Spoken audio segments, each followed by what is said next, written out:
Assalamualaikum warahmatullahi wabarakatuh.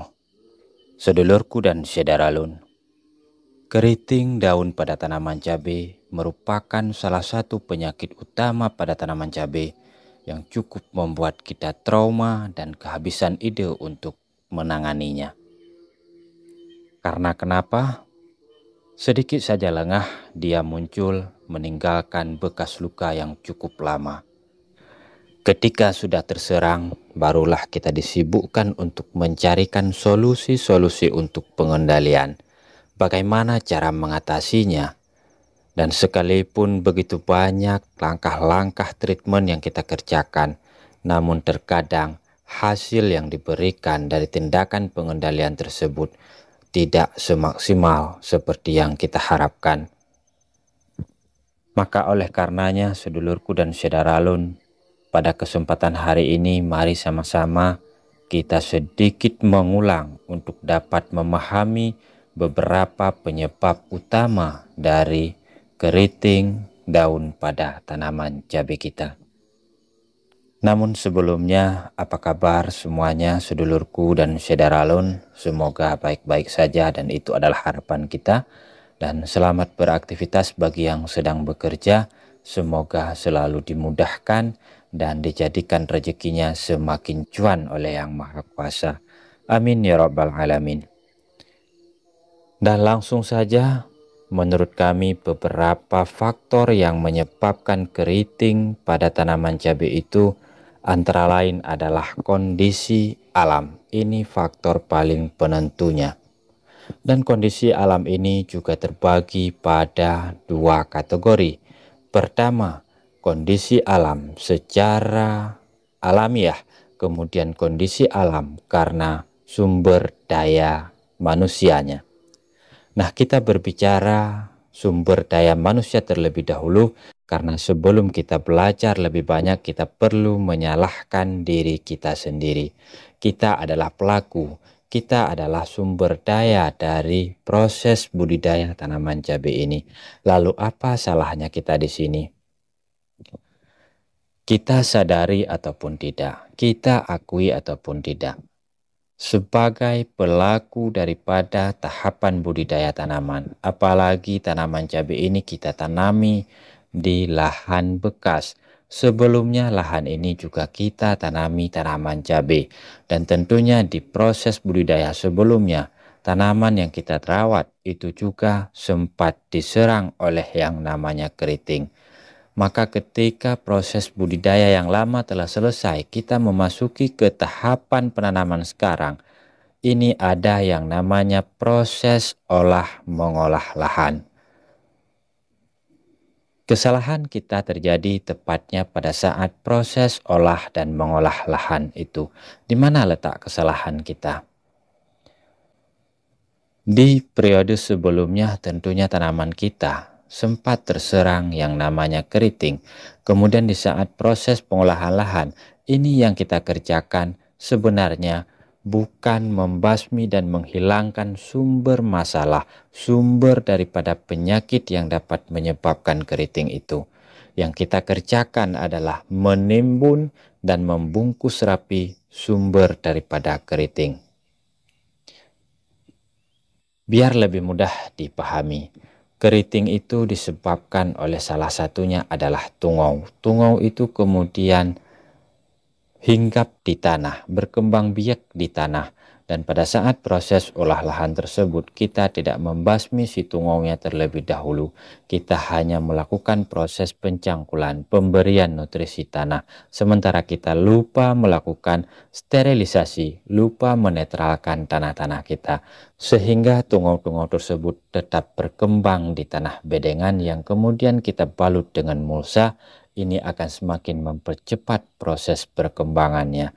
Maka ketika kita melakukan penanaman berikutnya, pasti akan disambut oleh si hama tungaunya. Kemudian yang kedua, faktor kondisi alam adalah hujan yang berlebihan ataupun kering yang berlebihan. Karena pada kedua situasi tersebut sama-sama menyebabkan perkembangan perakaran tanaman cabai kita menjadi terhambat, sehingga dengan terhambatnya perkembangan perakarannya. Sudah pasti mengurangi suplai nutrisi dan hormon yang diproduksikan ke daun-daunnya sehingga daunnya mengalami klorosis secara pelan-pelan.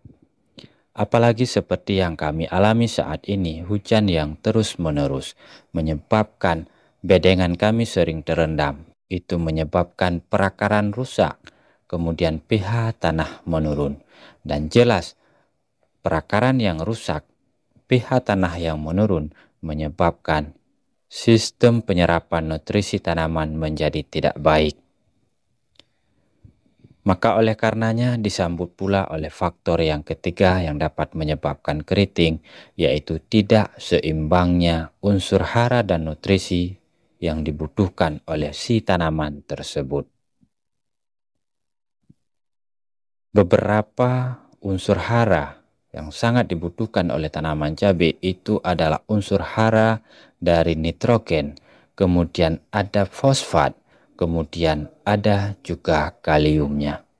Nah, pada kondisi-kondisi tertentu, seperti kita sampaikan tadi, ketika pH tanah menurun, perakaran tidak baik, sekalipun pupuk yang kita berikan itu sudah seimbang, namun tidak bisa diserap oleh tanaman, jelas itu akan menyebabkan keritingnya. Atau kondisi pH tanah kita baik, kemudian perakaran baik, namun unsur hara yang kita berikan tidak seimbang, juga akan mengakibatkan keriting.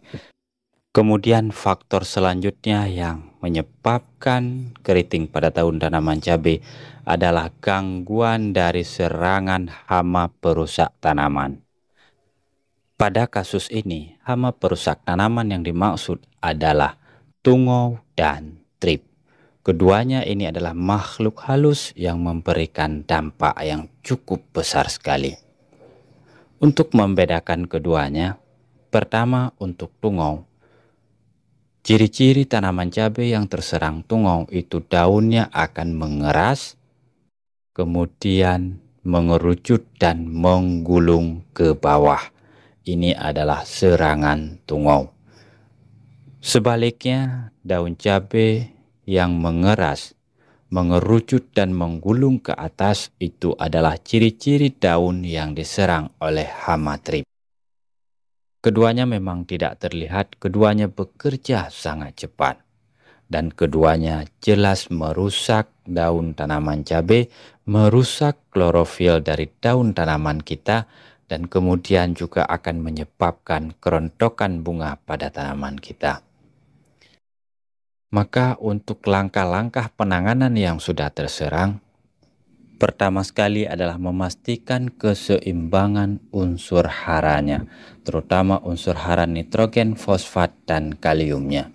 Kemudian dibarengi juga dengan unsur hara tambahan lainnya yang dapat merangsang dan memacu pertumbuhan tanaman kita, yang juga dapat menghilangkan stres-stres tanaman kita dari gangguan-gangguan lainnya.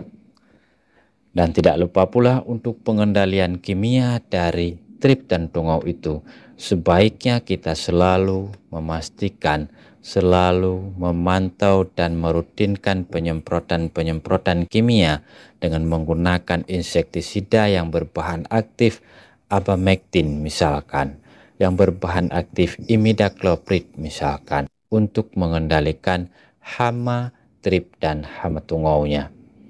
Kemudian terkhusus untuk tungau, ini kita tambahkan juga dengan akarisidanya. Kenapa? Karena hama tungau itu seperti kita sampaikan di awal, dia ini hinggap dan menetap di tanah.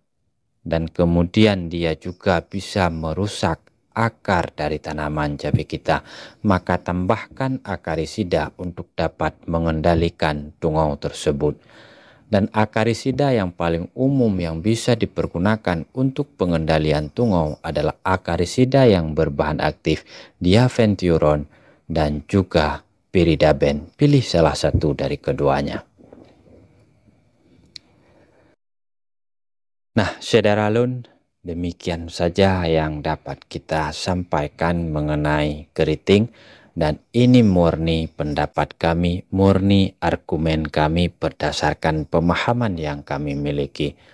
Sementara untuk tindakan-tindakan pencegahan, tindakan pengendaliannya ini akan terus kita update sesuai dengan aktivitas yang kita kerjakan. Dan nantikan terus video-video kami berikutnya, serta terima kasih bagi saudara dan sedulur yang sudah berpartisipasi bersama kami. Akhirnya kami mengucapkan selamat beraktivitas, semoga semuanya dimudahkan dan dilancarkan oleh Yang Maha Kuasa. Salam hormat, kami cabut diri. Assalamualaikum warahmatullahi wabarakatuh.